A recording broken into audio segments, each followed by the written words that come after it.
Real quickly, I want to introduce somebody to you. This is Brother Alan Whitlam. Brother Alan is a consultant from the Kentucky Baptist Convention, and he's helping us go through the process. Also, Dad, our Sunday school teacher, is the emphasis director, and both of these guys will be speaking in just a moment. We do want to walk you through the building tonight and show you some different things about it. And so I'm just going to dive right in. Here you will see the outside of the building. It is also up here on the screen. There's some things that we need to recognize about the building first. First, the point of view that we're looking at, you're actually on the back side, so you're looking, the church is right over here. Fortner's is back here, so we're near the railroad tracks. Does everyone know how you're looking at the building? So on this side here, there's parking, blacktop parking. There's over 100 new parking spots right here, and then the already existing parking on this side of the building. There's a canopy here for people to be able to drive up, drop off their family, their wife, whoever. Move on, there will be a drive-through where you can go completely around the building. Also, in this corner here, what we're looking at doing is putting a generator. A generator that is strong enough to empower that building, to power the entire building without having to have outside use of electricity. So in case of a natural disaster or something, that we hope never happens, the building could be self-sufficient in itself to be able to be a safe haven in that time. Also here, you notice this is the smaller part of the building. This is an important point that I want everybody to understand. This part of the building here is actually the same part of the building that is over there right now, which houses our Sunday school and where we've been having church fellowships. On the blueprints here is this part of the building. Okay, this rectangle with the Sunday school rooms in it and the room where the youth meet and we have fellowships now. And so this part of the building is going to be the only part of the building that is saved. Everything else will be brought down and then resurrected. So everything from this point here over will be completely new, and this part will be saved. However, both on the outside and the inside, it will be completely gutted, renovated, refurbished, and it will be absolutely identical to the new part of the building. So from the outside and the inside, you won't be able to tell a difference. It'll all look completely new. And on the outside of the building, you see the material there. We're looking at having brick on the bottom half of the building, metal on the top half. Okay, so if everybody would look here at the blueprint, I'm just going to walk you through the building, the actual building itself. Here, these will remain Sunday school rooms as they are now, completely renovated and upgraded. Across from there is what we call the reception room. This room will be utilized for things like meals for families, for funerals, wedding receptions, things of that nature. Then if you go down, this is what is going to be the youth suite, or here it's called game room, but it'll be the youth's domain. That is where they will be, and ministry will happen there with our youth. If you go back up to the reception room and go across, this is a kitchen. It will be a commercial grade kitchen. This will help with things like King's Kitchen, church fellowships. It'll be much more productive in that area for when we do mass production for church and things. If you go down, these are the restrooms. Here's a men's restroom, a women's restroom. Both of these have showers in them, so they are both furnished with showers. If you go down from that, we are now entering into the new classroom space that will be built. This classroom is the biggest classroom we're going to build, and then the next 6 are all synonymous in their size. They're all identical, okay? They're all the same. Then if you move across here, Here's another larger room, but that is ground level storage. That is for things that are real heavy. We will store in that area. If you notice here, this is a complete shaded angle. Shaded. That means that there's a second level to this area. That all has a second level to it. So the classrooms, the restrooms, that's ground level, and then there's a second level on top of that, and that will be just for storage. Things like Judgment House or King's Kitchen. It'll be a place of storage there. The largest part of the building, of course, is the gymnasium. The gym floor is actually a full-size gym floor. It will have bleachers on both sides that can come out and also be brought back in, which will give us more space for activities and different things. This will also allow now for our church to have sporting ministries, to be able to bring in more families and share with them the gospel. Also in this building here, you'll notice there's a stage area. The stage area is a very important thing in the end zone of this gym, because this will allow, if we ever had to, we could put a pulpit in there, a choir loft on the stage, put seats right here on the gym floor, and we could have our church services here in case we ever had to renovate our sanctuary or had weather damage to where we had to rebuild inside our sanctuary. This would allow us to house our church services right here on campus without having to go off somewhere else. I'm going to point out the exits to you. There's a double door exit here, a double door exit here, a single door exit there, another double door exit, a single door exit, double door exit, another double door exit, and then here's the last double door exit. They are all, this is completely up to code with the fire issues, so there's no problem with our exits and fire. There will be sprinklers throughout the building. It will be in the exact same location, and it will just be a little wider than it is now, but it's very similar to the size of the building. So it's going to be very similar in size. And the new parking will be blacktop all behind here, and then there will be a drive-through to that side. Also, in this, just real quick, we are planning on putting a new digital sign, a very nice digital sign near the road, so it'll be very inviting for visitors in our church meetings. Just give the church a look. Okay, again, this is just the outside of the building.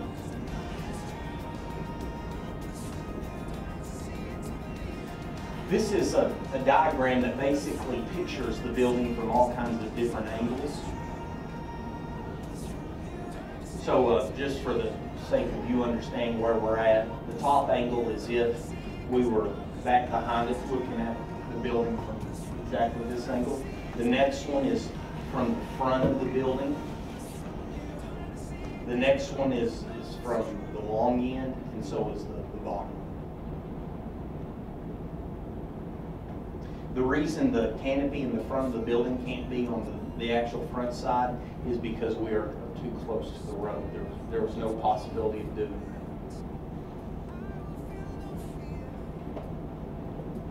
that. Okay, this isn't so much what the building will actually look like, but it is to show you the materials that will be used.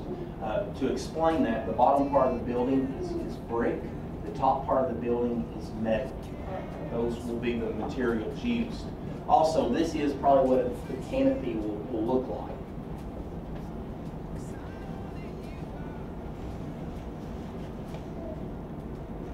Here, you're going to see a few pictures of gyms that are possibilities of what the gym will look like. Here's another one. You'll notice there's an obvious difference with the track. Here's another one from the angle. It obviously has a track in it as well. It might be the same one that's looking at a different angle. We are battling the idea right now, throwing it around, whether or not the track would be real useful. And also the most important decision is it economically feasible? We don't know if the money will be there or not, but that will all be contingent upon the fact that we have a track or not, upon the fact of the income that we have for the building. Okay, this is obviously not what the gym will look like, but what we did want you to see in this is it will have a stage just like this. And it won't be on the side of the court, it'll actually be in the end zone, but we will have a stage like that in the building.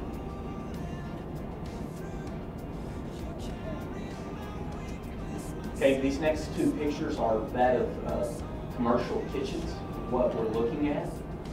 Just kind of a bigger view.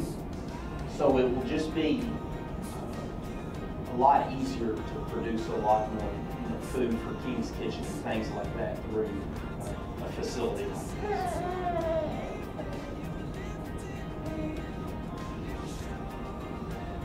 This is what is called the pass-through. It's a large opening in the wall from the kitchen to the gym. This is actually in the plans in our building, and it's right here. Here's the kitchen. Okay. And then in this kitchen wall right here is the pass-through. This allows for, like, if we were having a church-wide fellowship or even a large youth event, people can come by and get refills for drinks or get food or whatever and be able to go back to their seat without having to invade the kitchen. It keeps the chaos out of the kitchen, and it protects our facilities in there, you know, the cookware and things. So it keeps people out of the kitchen, which is very important. This is just an idea of what a reception room would probably look like.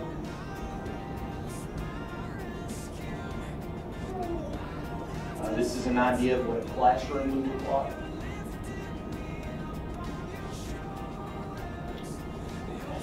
So those are just some ideas of what it could possibly look like.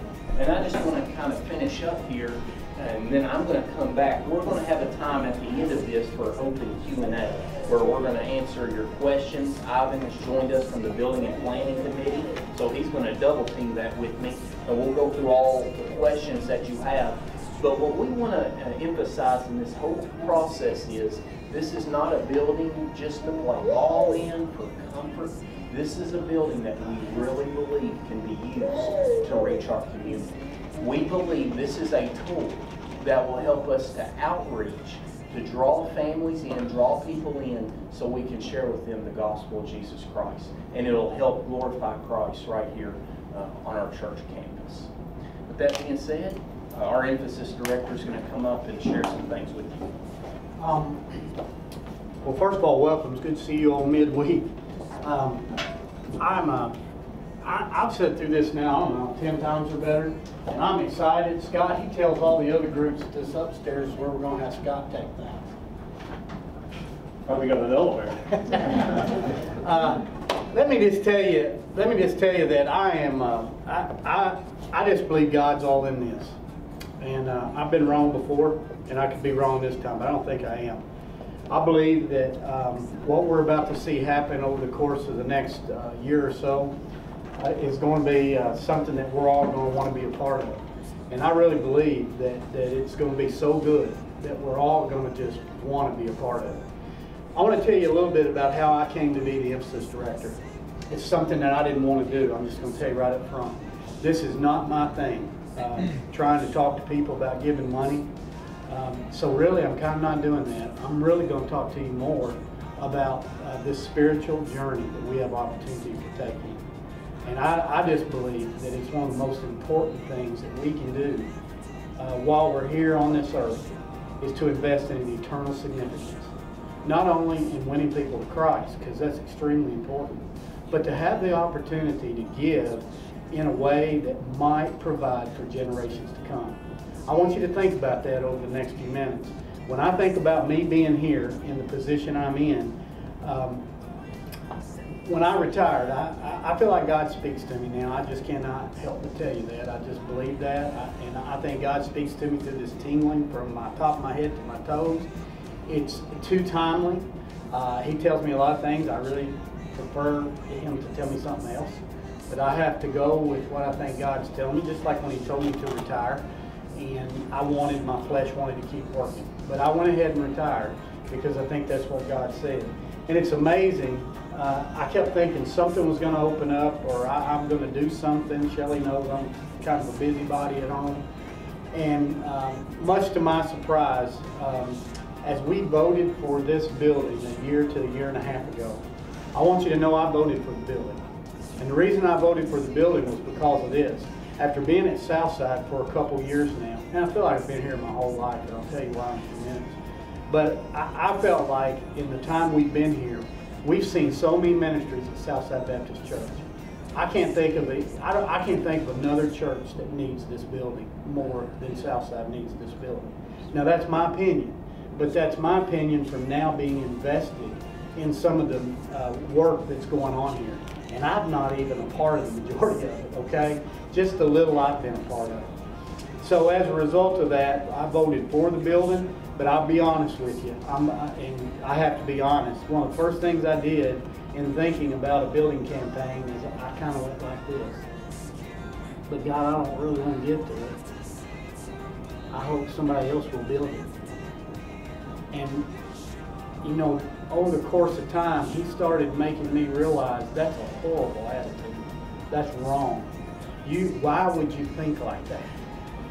You know, I just saw something, and as my time went on and God started to uncross those arms and started making me realize I need to be a vibrant part of this at Southside. In whatever I give, in whatever I participate in, just like ministries and everything else. But one of the things that amazed me is I started to think differently and be differently. God continues to open more doors for us as we go forward. And for me, that's especially so. But as time went on, and I honestly felt like Mr. Henry Smith used to tell me, you're going to preach someday.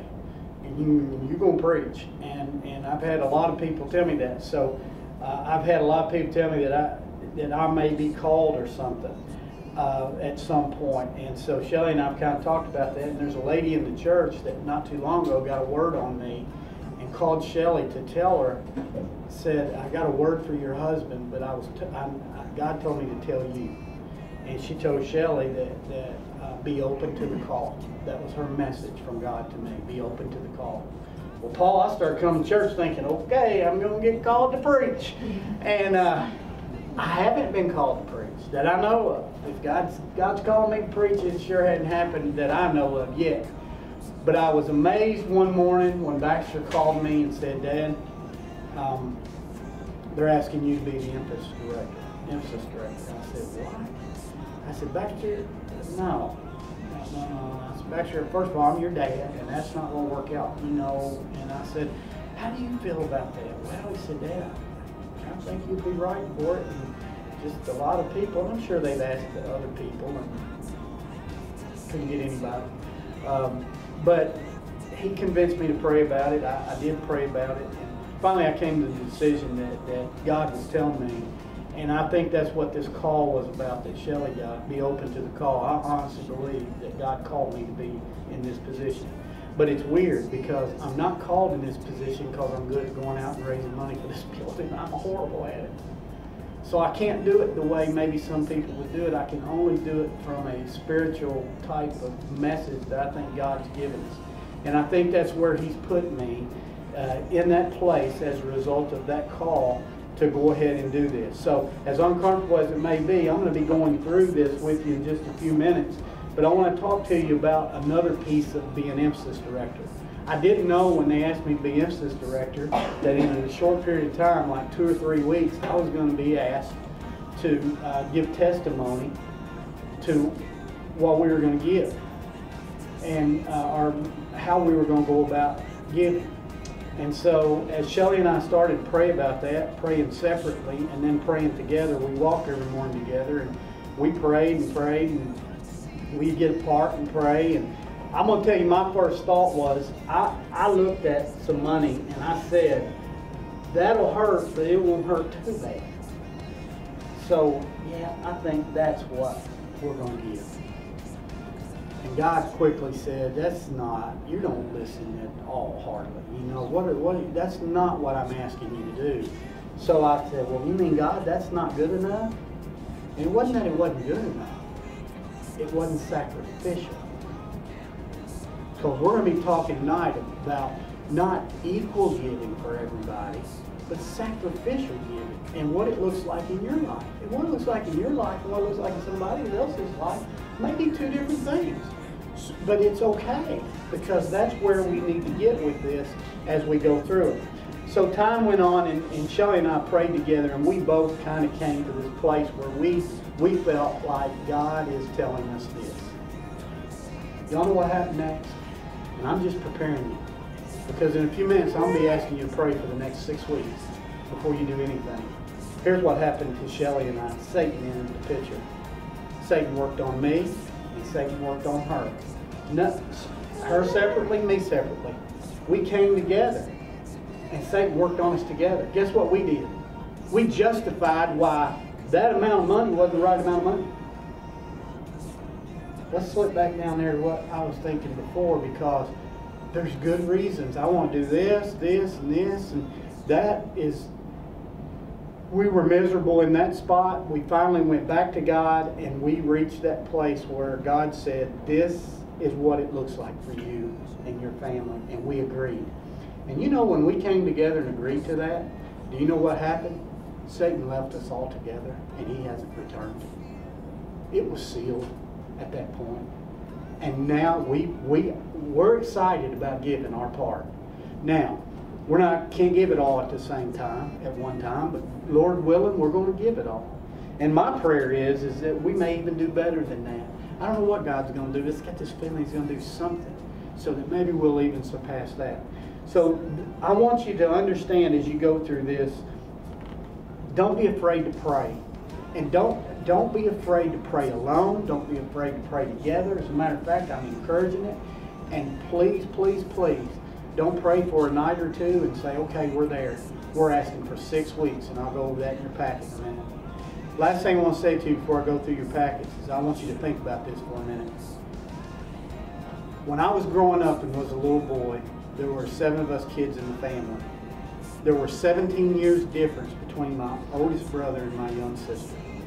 And I'm next to the youngest. 17 years different. So my mother couldn't put all of us in the car at the same time because they're different ages. The older ones had gone off doing other things, and us younger ones. But my mother wanted us to be in church. And at that time, my dad didn't attend church. I don't hardly ever remember him being in church. Now later on, by the grace of God, my dad was saved at the age of 55, and I'm so thankful for that. But at that time, my mother had to find a place to take us to church.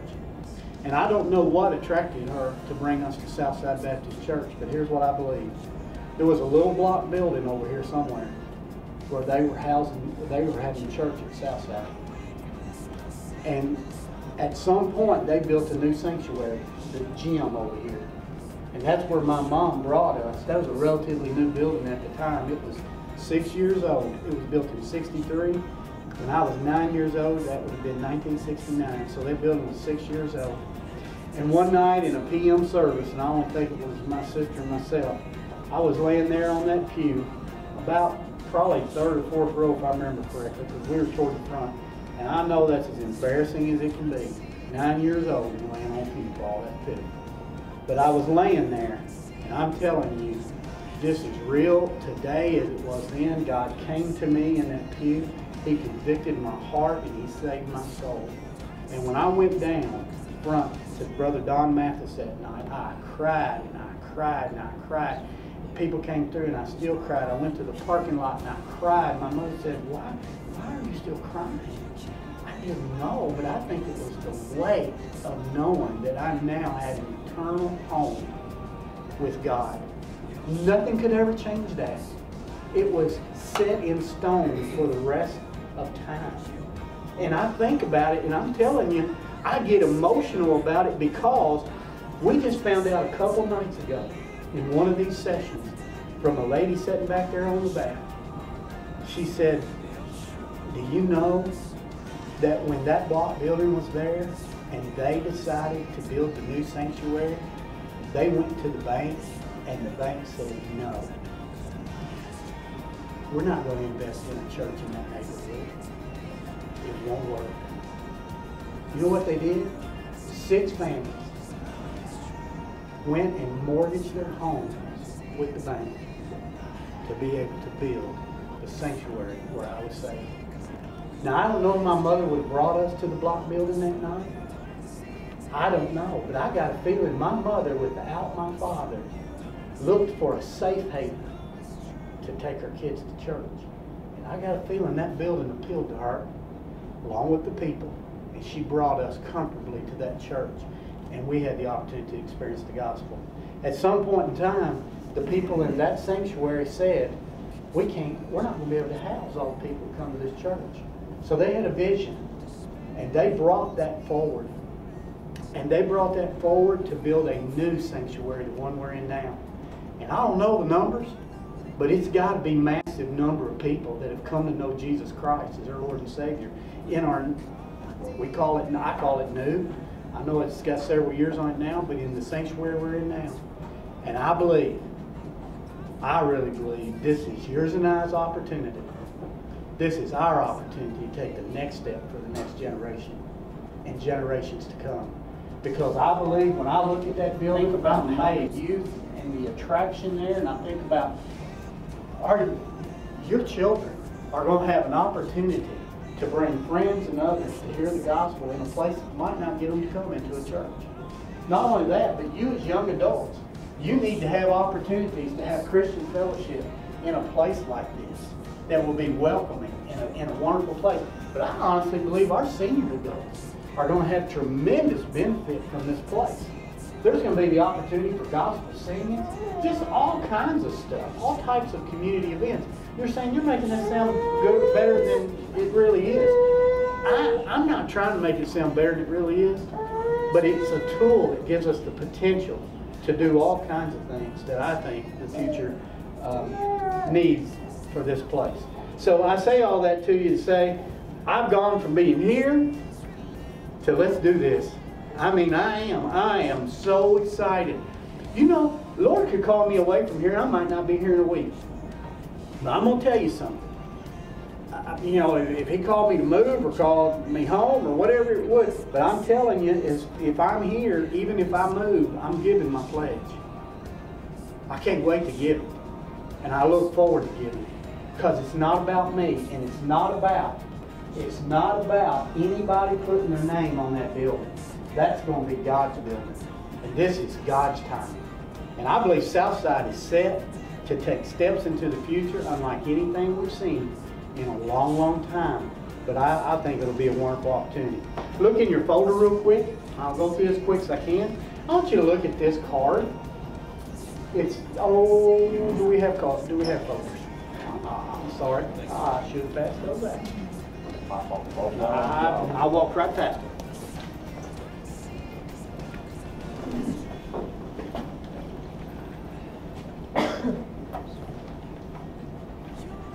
Barnaby's doing the same thing he does on Sunday mornings. When I teach. You put him to sleep, right? I sure do.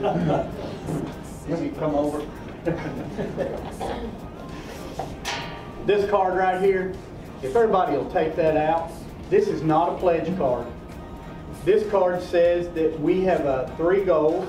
We have a victory goal, a challenge goal, and a hallelujah goal. I'm just convinced, I don't know why, I believe we're going to see the hallelujah goal. And I may be crazy, but I just believe God's going to do some things, and we're going to see the hallelujah. This is a 3-year pledge commitment, and that's what we're hoping to get to.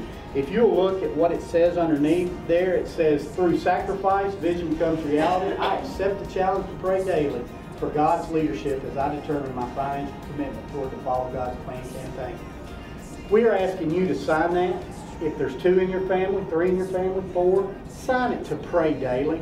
This is no pledge. There's no pledge here, okay? Except to pray.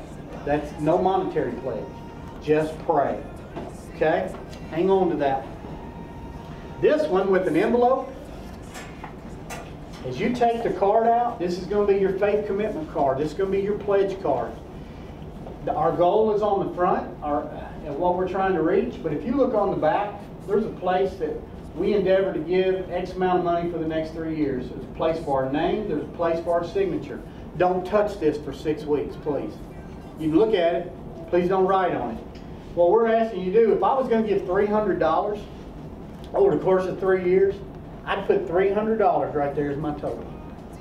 I wouldn't put $100 a year for the next, I wouldn't put 100. I want to put the total right there so that when your card is read, they'll know how much you pledged for 3 years, okay? But the reason we're asking you, we're going to ask you to put it back in that envelope, and we're asking you not to touch it, only to pray. And here's what we want. On May 6th, we're having Celebration Sunday. On May 6th, we're going to have a big event over in the H&E building. We're going to have a church-wide meal for everybody. We're going to bring our cards that night. They're going to be sealed. Or you can seal it while you're there. But bring it sealed. No one's going to know how much you give. The only one that's going to know is going to be Susan, our recorder, who already records your tithes and offerings. Brother Baxter's not going to know. We're not going to know how much you give. That's between you and God. But she's going to take those at Celebration Sunday, May 6th. She's going to take them for the next week. She's going to put the total together. And then we're having Revelation Sunday on May 13th, Brother Baxter. And by the way, on Celebration Sunday, Brother Baxter will be preaching. We'll be having music. We'll be having a fellowship meal. And we'll give our pledges. On the 13th is Revelation Sunday. Brother Baxter is going to preach. And he's going to reveal our pledge amount from this campaign. We'll know how much we pledge. Be praying. Listen, y'all, not only pray about what you're going to give, pray for other people that they will sincerely seek God out in trying to figure out. Because, listen, that's a huge goal. If people don't pray about it, if we give based on just our own thought, some of us aren't going to give at all, and some of us aren't going to give hardly anything. And I don't mean in amount. Anything with regard to sacrifice to us, okay? The next one here is this giving commitment guide. How can one know God's will in their giving commitment? I want you to look at the two statements at the bottom. Number one, you can give based on your thought. We just mentioned that. Or you can give based on upon God's revelation. I hope we all get to that point where we give based on God's revelation. And on the back, suggested steps. Spend time in prayer daily. Lord, help me have a willing heart to give. Be sure to give yourself time. We're asking you to take all this time for these 6 weeks and to pray. Call your family together. We are asking you to read these following Bible verses about giving. Spend time with this card. Please do that. And then the last one there is to make a commitment that you and your family feel is right for you all. I'm asking you also to take this, which is in your packet. This is our prayer reminder. And we're going to ask you to do what this one is. We're going to ask you to take that together, make a little circle, set it somewhere on your kitchen counter or in your living room or den or wherever it may be, wherever it's best for you all. Set it where it will set up. Put your giving commitment guide inside it. And every now and then when you go to pray, we're asking that you take the card out, you read through it, that you spend some time with it. During the time I was trying to come to grips with what I was going to do, Shelley was praying what she's going to do. Reading through information and continuing to look at this put me in touch with God in such a way that it made this so much easier than trying to do it on my own. And so I'm encouraging you to do that. There is a trifold in your folder. Follow God's plan, and I just love the trifold because I love that proclaiming, impacting, and loving our world with the gospel is our mission here at Southside Baptist Church. Let me give you an example of that real quick. Think about this for a minute. When we look at needs, you see this area right here? Some of you know this, some of you may not know it. I didn't know it until I started working with Sunshine Tuesday. This is what we use for Sunshine Tuesday right here. About 3 weeks ago, Ed Costco comes, and he's going to be a substitute. Well, I guess Diane sent him. Ed stands beside me, and first couple buses drop off, and Ed said, "How many kids y'all got to come over here?" And I said, "Well, I don't know." And he said, "Oh, that's a bunch." And I thought, big bus hadn't dropped off yet. So Ed's standing there, big bus drops off. Here they come. Ed said, "You kidding me? Well, how many is this?" I said, "I don't know." Found out it's about 85 to 90. Ed said, "I just can't believe there's that many kids." Well, all these rooms get taken up for the most part. Miss Linda, she's got a class right across from my 5th graders, and it needs another teacher. She's got a tough class. She got too many to handle, really. But there's really nowhere to put them. So I just think about that, and here's the piece. If I wasn't working with Sunshine Tuesday, I wouldn't know that we were proclaiming, impacting, and loving our world with the gospel through Sunshine Tuesday the way we are. I wouldn't even know that. Judgment House, proclaiming, impacting, and loving our world with the gospel, giving an opportunity for people to come in and be a part of that. And as they'll talk about this in a little bit, but look at this space for Judgment House. All on one floor. No longer having to wait on the elderly who get to the top and then have to bow out because they just can't make it the rest of the way. The handicapped that can't go through. We've got a wonderful opportunity, and I'm saying all that to you because we've got great uses now with our ministries, but I believe God's going to do ministries in that building that we've never seen. That we don't know what they are right now, but I believe it's going to happen. So if you look on the inside, it gives you how it works, what is it, a note from Brother Baxter, please read that. And on the back it's got our timeline. This is the 19th through the 24th. We're going through our informational meetings. That's what you're in right now. Our church-wide life group emphasis is the 8th through the 29th. Brother Baxter will be preaching 4 sermons in line with our giving campaign. We will have 4 Sunday school lessons in line with our giving campaign during that time. That's our celebration events May 6th, and Revelation Sunday is May 13th. Also in the center, how you can help. Pray, plan, pledge, but there's a 4th one. And we want you praying every day. Once you decide and plan with God what you're going to do, we do need you to go ahead and give. Over this next 3-year period, we're going to need you to do that if we're going to be successful. You'll pull this one out. These are faith pledges. These are just amounts that you can kind of look at and get an idea about. Now I want you to think about this for a minute. That top one right there, I don't know too many people's going to do $2,000 a week, or who even can. I doubt we have anyone in the church that'll do that, but I hope there's 10 that'll do it. But here, I will tell you, Brother Farrell Sled, you know how he gets us every Forsyth, how he gets us every Sunday. He comes to me and he goes, "Come on, get some more, come on." And he stands right in front of me. I told him in his group, if he'd go ahead and do the 2,000 a week, 312,000 for the 3-year period, that I would not come back to him and go, "Come on, get some more of that building." If he'll just give it up front, Paul, by the time we'll be all right. But that's just, these numbers are random. We didn't put them together for you. I want you to go down to the $5 a week gift. You say, well, is that the least amount we can give? Absolutely not. Let me tell y'all something. If we've got somebody in this church that the best they can do is to give $1.50 a week, God's going to look at their sacrificial gift just as much as somebody that gives $2,000 a week. He's going to look at it the same way. And that's what I love about equal sacrifice and not equal gifts. Y'all, this is all about us getting to participate and be a part of this. It's because there's no monetary amount that we have to say, "Oh, I got to do this to meet face." No, we don't. But we want to do what God tells us to do. Okay, so keep that in mind. And those numbers again are random. You all just keep up with there. Use it however you want to. Last thing, we got a special opportunity on Sunday morning. We will not have Sunday school class in there, you all. We're going to meet in the sanctuary Sunday morning at 9 o'clock, everybody. I'm asking anybody that can, please come, and encourage others to come too. We got an opportunity to hear Richard Carnes. He's president of the Kentucky Baptist Foundation, manages funds of trust and various other types of finances. We also have Austin Wilkerson. He's a trust counselor and a lawyer who can answer questions. You see the list: cash giving, gifts of stock. We go on and on and on. Gifts of property, and on the back, you say, "That doesn't fit me. I don't have any of that." Please come anyway. You don't know who's going to ask you that comes to this church that maybe doesn't come to Sunday school, maybe come one of these. They may ask you and say, "Well, I don't really have anything with cash I can give right now, but I might want to do something with my life insurance. Is there anybody I could talk to?" Get them to Brother Baxter. Please. Be ready, and let's listen to what they say to us about this information.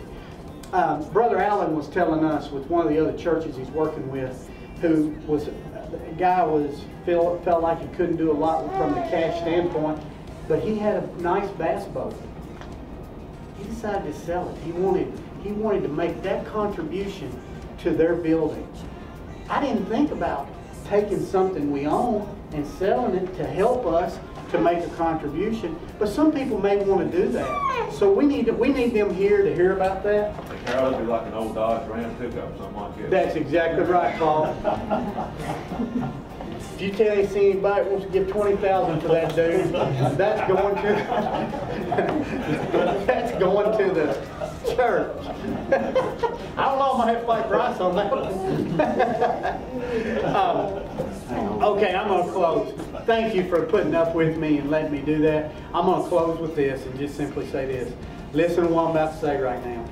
There's going to be some negativity out there. You may have heard some already, but I don't think there's nearly as much as we thought there could be. We've had wonderful meetings. There's a wonderful spirit in this church right now.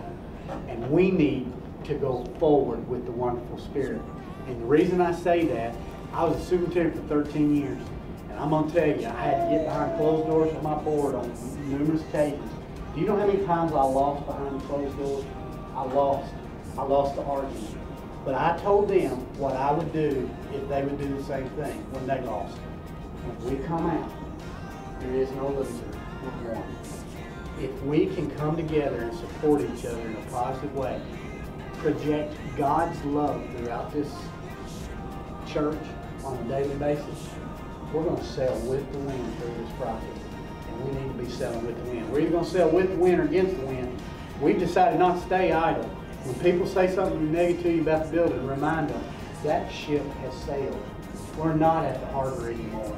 When people start talking about we don't need that building, we're going to tell them the vote was 95%. We're gone. We're gone from there. We don't want to do that. Paul, do you have a comment? No, I was just going to say, it's like what I made comment to you and talking to the gentleman the other day, that had come through this meeting with some apprehension of the building and everything, and when he left, that he felt very optimistic, about it. And that's what we're really hoping. Brother Alvin Witham has just a little bit for you, and then he'll take Baxter and Ivan will take questions. Thank y'all for listening to me. Oh, one last thing, upfront pledges. Brother Baxter did not feel comfortable going out and trying to seek what we call lead gifts. Seek lead gifts. One of the things we could do in this is identify people and go out and try to encourage them to give lead gifts right up front, whether it be $1,000 or $5,000 or $50,000 or $100,000. We didn't do that, but if you talk to somebody and they kind of indicate they might want to give a lead gift, get them to Brother Baxter. Please do that, okay? We need the lead gifts if we can get them, but we don't want to go out and kind of pinpoint people, all right? Thank you. Thank you, Carol. Appreciate it. I want to just thank the leadership team that's helping to lead this capital campaign portion of this effort. Obviously, the pastor and emphasis director, Carol, but we have Cody in the room here, and Ivan back there, and Shay, who've all served well on this team. And just like one example, these materials here, these were designed by Shay, and Ivan back there has helped organize these meetings that we've had this week. So each person's had a vital part, and I want to thank each of them for the good work that they've done. What I want to do in the next few minutes is share with you what I believe to be some foundational principles for the capital campaign portion of this work, okay? One principle is the importance of communication. We believe that if a person makes a good decision, that they make a well-informed decision. And to be well-informed in making a good decision, there is both a vertical dimension to that, and there is a horizontal dimension to that. The vertical dimension of making a good decision is seeking God's guidance and having His leadership in your life as you make that decision. So we've talked about the importance of prayer in that regard, and one of the things that we ask you to do as you pray with your family is to literally hold up this question in prayer. Lord, what does sacrificial giving look like for me and for our family? Just literally hold that question up and let the Lord answer that in your life and let Him inform you. That's the vertical dimension of making this commitment that we're asking you to make. The horizontal dimension is one of what we're doing here this evening. We're trying to give you information about the building effort, what's being planned, how will it be paid for, What's this capital campaign? What are we asking? So we're trying to give good information on a horizontal level from your leadership. Here's another important principle. It's been alluded to by Carol. It's not equal gifts, but equal sacrifice. If we were approaching this on the basis of equal gifts, we would say we've got a $1.3 million hallelujah goal. We have about 161 families. Let's divide 1.3 million by 161 families. That means that every family needs to give $8,075 over the next 3-year period. Now, if we were approaching it based on equal gifts, that's how we approach it. But we're not approaching it that way. We're approaching this based on equal sacrifice, realizing that when some families pray, they'll be led to give less than $8,075 over the 3-year period. And even though it would be less than $8,075, it will still be important. It will still be vital and needed to all that God wants to do through this congregation. And it will be sacrificial because you have sought the leadership of the Lord and asked Him what does sacrificial giving look like for our family. Another important principle is one we call over and above giving. Let's say, for example, you give $100 a week right now to the ongoing ministry of Southside Baptist Church. We're not asking you to take a portion of that $100 regular gift and take that portion of that gift and now give it toward the building fund or the Follow God's Plan emphasis. But we're asking you to prayerfully consider, what can I give over and above what I'm already giving through my weekly tithes and offerings? Another principle is one we call prior commitment. Prior commitment is simply this, that your leaders here are not going to ask you to do something that they're not willing to do themselves. They are going to set the leadership example. Carol alluded to the fact that we asked him in one of our first few meetings to share his own family's faith commitment testimony. And we did that, not put him on the spot, but we did that to allow him as a leader to lead out. And he gave a testimony of a faith commitment that was both pace-setting and sacrificial. And it's an example of what I'm talking about. On the second Sunday of this 4-week sermon and Bible study series that Carol alluded to, second Sunday, that's April the 15th. On that Sunday, Pastor Baxter is going to share a preliminary total, and it will be a preliminary total of leaders' gifts to that date. And on that date, you will be reminded of what I'm saying here tonight, that your leaders are setting the leadership example in this regard. Another principle is one of asking. And it's simply this, that when a challenge like this is presented to you, and you've had the opportunity to pray, it is both fitting and right to call for a commitment. And so on the 6th of May, you'll have an opportunity to express your commitment, having prayed about it. And then on the 13th, you'll hear the total of the commitments of every person on Revelation Sunday. I'm excited for what God is doing here, and I anticipate great things as you move forward to build this building. I like the way Pastor Baxter said it. It's a tool to help you reach this community for Christ. So I anticipate that's going to be a good tool, and you're going to more effectively be able to do that through that building. Well,